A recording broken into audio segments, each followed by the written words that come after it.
Atsimenu, buvo tokia istorija, mes su ją gyvenome, nuomavomės kambarį Maskvoje ir tame kambaryje jinai surengė pogrindinių dailininkų parodą. Užėjo šeimininkas, kuris jai nuomavo tą kambarį. Sušuko čia supuvęs buržuazinis menas, reiškia, jūs čia nebegyvensite, visus tos paveikslus aš areštuoju, perduodu milicijai, o mus jis išvarė. Išvarė, ant durų pakabino raktą, mes atsidūrėme gatvėje. Gatvėje neatsidūrėme, mes turėjom draugų, galėjom pernakvoti pas draugus, Marina galų gale turėjo motiną, mes galėjom pas jos motiną persikelti, bet paveikslai areštuoti gali patekti į milicijos ir saugumo rankas, tai gali baigtis blogai dailininkams, autoriams, ir mes nežinojome, ką veikti.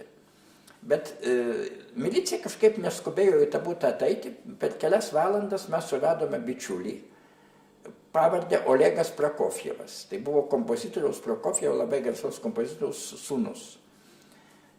Irgi toks pogrindinio kultūrinio gyvenimo dalyvis. Ir Prokofjevas buvo labai liesas ir lankstus. Jisai per mažą langelį įlipo į vidų, įlindo į vidų to buto ir iš vidaus atidarė langus. Ir mes per langus išnešėme visus paveikslus, uždengėme juos ten paklodėmis, kitais įvairiais būdais ir pernešėme į bičiulių butą. Tokiu būdu išgelbėjom juos nuo konfiskavimo. Tai buvo tą dieną, 1961 metų, balandžio 12 dieną, kada skrido į visatą, į kosmosą pirmas iki Gagarinas. Ir visa Maskva buvo pilna Gagarino portretų. Didžiuliais minios nešė Gagarino portretus ir visokius plakatus, te gyvuoja, reiškia, mūsų laimėjimai kosmose, noriu ir aš sklisti į kosmosą, tokie buvo plakatai, buvo gana autentiško tokio džiaugsmo priepuolis Maskvos minioms, o mes įsimaišę į tas minias nešėme visai netokius paveikslus. Atsimenu, maži vaikai ranka parodė į mus ir sako, štai matai, dar vieną Gagariną neša.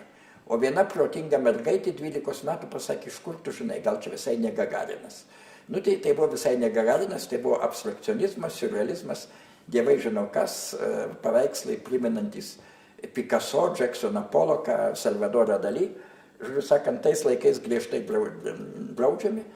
Va tokiu būdu mes juos išgelbėjom. Čia toks tipiškas anekdotas iš to laikotarpio. Na ir aš tada labai pradėjau bičiuliautis su Maskvos disidentais. Ir iš jų vis daugiau ir daugiau gauti pogrindžio literatūros, vis daugiau ir daugiau su jais kalbėtis įvairiom temomis ir dariausi politiškai ir kultūriškai vis turbūt labiau ir labiau apsišvietęs, vis toliau ir toliau nuo tarybų valdžios.